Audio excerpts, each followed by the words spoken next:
isquemia circunferencial. Que alteração eletrocardiográfica é essa que pode nos mostrar lesões coronarianas agudas graves? Bem, vamos começar com um caso clínico. Paciente de 67 anos, hipertenso, deu entrada ao pronto-socorro com dor torácica reto-external intensa, de caráter opressivo, irradiada para a face anterior do pescoço, com duração de 40 minutos. O quadro foi associado à fraqueza generalizada, dispneia leve e diaforese. O que podemos comentar, pessoal? A dor torácica reto-external.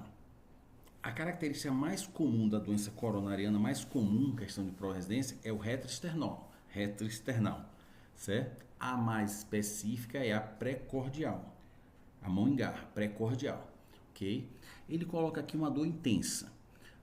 Quando eu vejo um paciente com dor retroesternal intensa, hipertensa, 67 anos, me faz lembrar que devemos colocar no diagnóstico diferencial a dissecção aguda de aorta, que apesar da incidência ser muito menor que a doença coronariana, é uma patologia grave de alta mortalidade, ok?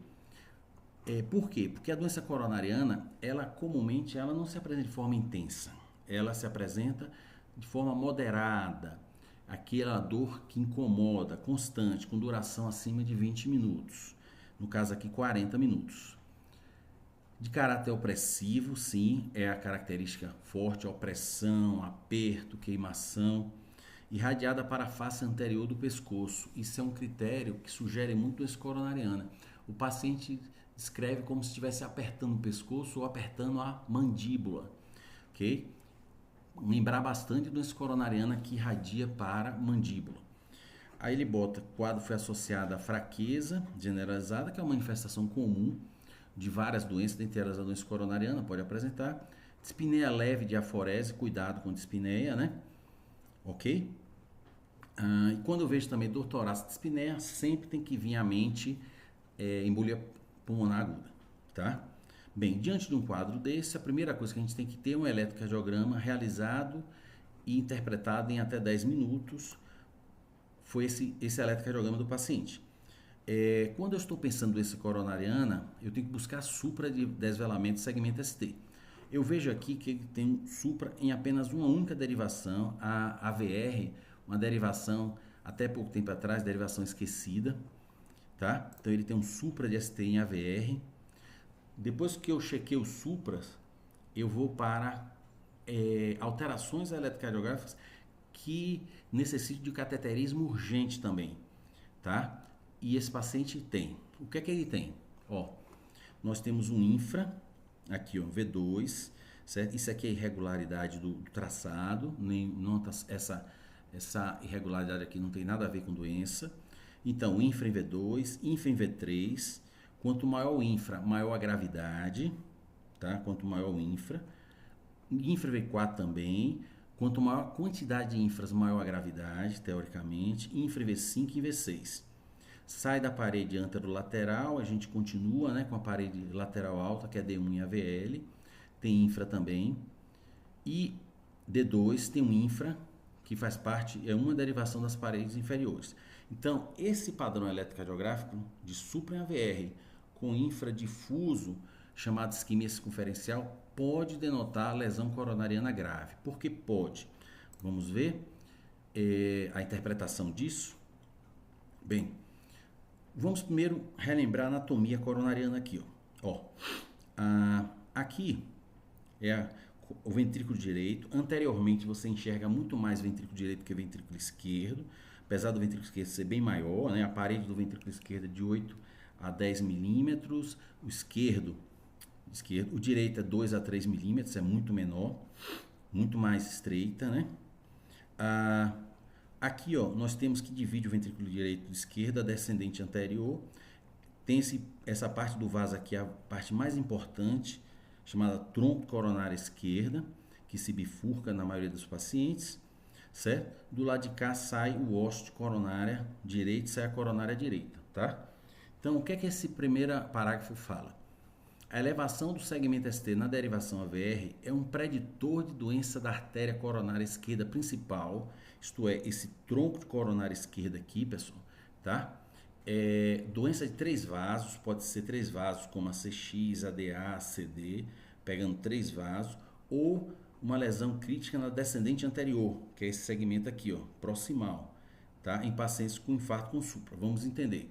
Então, nesse primeiro parágrafo, ele está dizendo o seguinte, que o supra em AVR pode ser uma manifestação eletrocardiográfica de doenças graves envolvendo segmentos proximais da coronária esquerda, tá? Mas não é só isso. A derivação AVR também registra diretamente, como vocês vão ver nisso aqui, a atividade elétrica da porção superior direita do coração, essa parte aqui, incluindo o trato de saída do ventrículo direito, né? O ventrículo direito, e a porção basal do septo ventricular que está aqui no meio. Resumindo esse slide aí, AVR suprado, dependendo do conjunto de alterações que ele vai ter, no nosso caso, isquemia circunferencial, a isquemia circunferencial ela está associada a esse primeiro tópico aqui, as lesões do lado esquerdo, mas de acordo com outras manifestações eletrocardiográficas que já postamos e vamos postar novamente, ele pode estar nos mostrando alteração no ventrículo direito, parede inferior, também lesões graves, ok? Olha a importância do AVR, pessoal, nesse artigo da Circulation. Ele pegou aqui, ó, eventos, né? Pegou desfechos importantes, desfechos duros como morte, tá? Reinfarto, angina, falência cardíaca e estratificou de acordo com a presença ou ausência de supra. Assim como eu falei que o infra, quanto maior o infra, mais grave, quanto maior o supra, mais grave. Observe que, analisando os dois juntos, a presença de supra em AVR, vamos só para a morte aqui, analisar aqui ó, o desfecho duro de morte, observe que sem o supra de AVR, que é aqui, a mortalidade ficou em torno de 1.1, 1.3 aqui.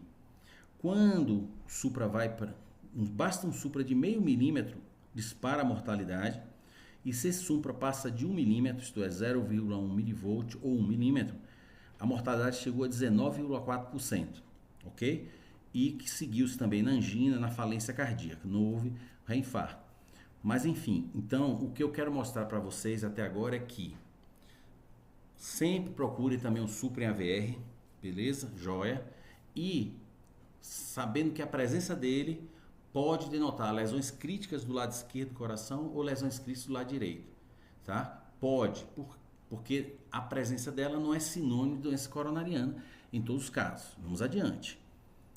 Bem, olha a nossa conclusão dessa primeira parte. Em pacientes com quadro clínico sugestivo de isquemia miocárdica, no nosso paciente aguda, um eletro que mostra depressão do segmento ST superior a 1 milímetro, um quadradinho daquele, em 7 ou mais derivações e elevação do segmento ST na derivação AVR, deve-se pensar primariamente em obstrução grave do tronco coronário esquerda, em 3 vasos epicárdicos ou descendente anterior, proximal, ok? Devemos pensar em lesões críticas em vasos importantes do lado esquerdo, tá? Agora,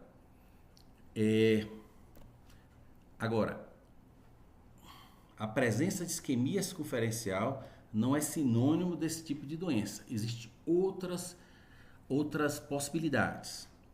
Fácil de vocês entenderem. Vamos fazer analogia com o teste ergométrico. Afinal, o que é um teste de esteira, um teste ergométrico? Quando é que uma ótima indicação do teste ergométrico é um paciente que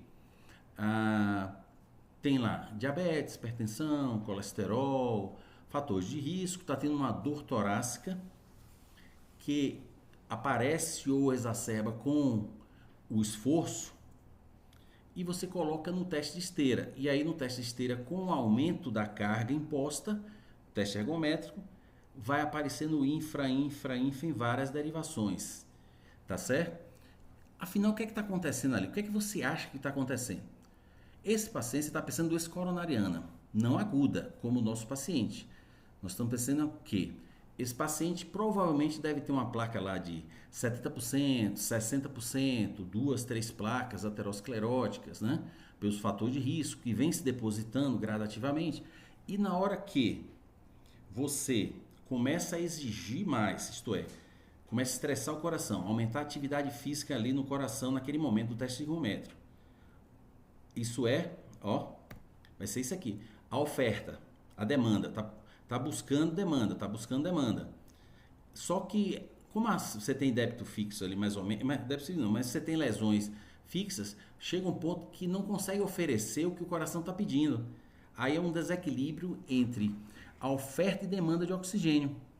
E aí produz esse padrão no teste ergométrico. O teste ergométrico nada mais é que uma isquemia circunferencial, ali quando ele aparece em várias derivações. Mas a fisiopatologia do teste ergométrico é essa. É uma isquemia secundária.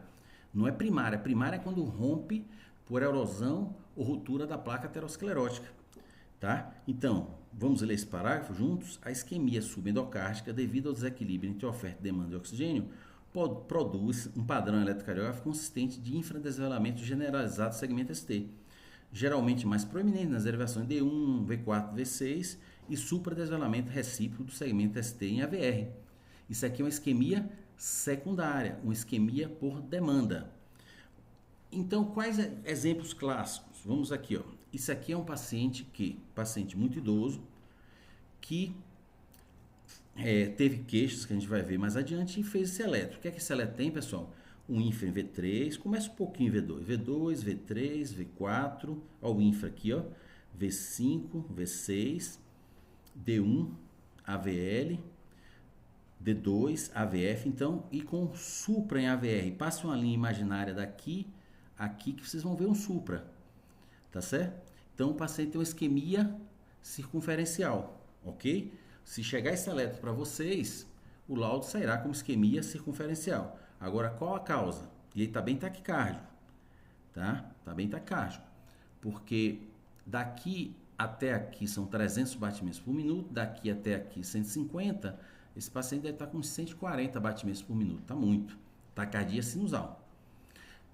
Desconfie de taquicardia sinusal em paciente repouso. Pode ser só ansiedade, mas pode ser alguma coisa grave. No início de um paciente idoso, o início de um prenúncio de um choque séptico. Enfim, cuidado com taquicardia. Ninguém é para ter taquicardia sinusal em repouso, ok? Olha o que esse paciente tinha.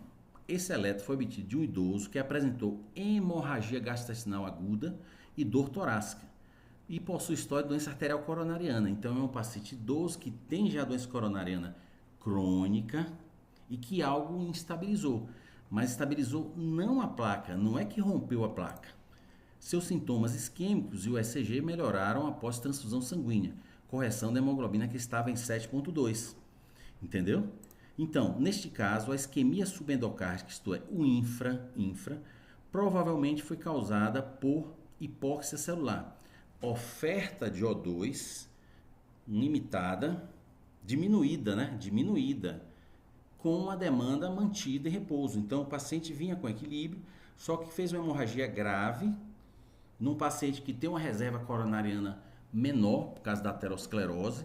Lembre que quando você tem uma placa de aterosclerose de 60%, 50%, se você for passar um ultrassom intracoronário ali, você vai ver placas difusas lá embaixo. Então, o paciente tem aterosclerose difusa em vários sítios ali, vários locais, decorrente de uma anemia aguda, exacerbada pelo fluxo sanguíneo coronariano deficiente. Não foi por ruptura, ok? Mas a lição desse slide, desse vídeo, é que não esqueçam de olhar a VR, sabendo que aquilo, no contexto clínico de dor torácica, pode significar algo grave, ok? Mais informações, novos casos, entre no nosso grupo do WhatsApp gratuito, que estamos sempre postando novos casos lá, tá bom? Abraços!